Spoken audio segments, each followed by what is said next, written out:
Hello viewers, আসসালামু আলাইকুম। এই দেখুন শীতের জবা, সাইজ দেখেছেন কত ছোট। শীতকালে কিন্তু খুবই কম জবা ফোটে এবং অল্প অল্প কিছু জবা ফুল ফোটে। এই যে দেখুন এখানে দু একটা কুড়ি রয়েছে, নতুন কোনো কুড়ি আসবে না, অল্প দু একটা কুড়ি যা আছে সেগুলি ফুটবে বেশ অনেকদিন গ্যাপ দিয়ে দিয়ে। ফুলগুলো কুড়িগুলো ফুলে রূপান্তর হতে অনেকটা সময় লেগে যায় এবং সাইজ কিন্তু বেশ ছোট হয়, যদিও বা এর কালারটা ডিপ হয়েছে অনেক, মাশাল্লাহ। তো ক্যামেরাতে কিন্তু ক্যাপচার করা যায় না, কাছে আনলে হয়তো দেখা যেতে পারে। এই যে দেখুন কালারটা কিন্তু বেশ ডিপ।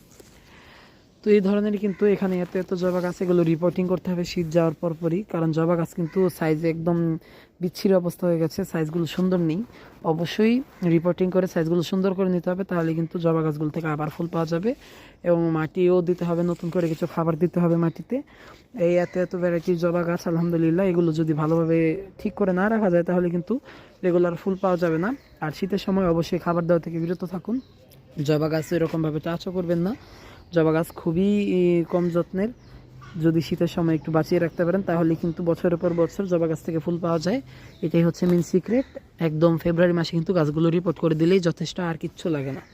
তো এই ছিল আজকের ভিডিও, ধন্যবাদ সবাইকে, আসসালামু আলাইকুম। ও এক মিনিট, আপনাদেরকে এটা দেখাবো।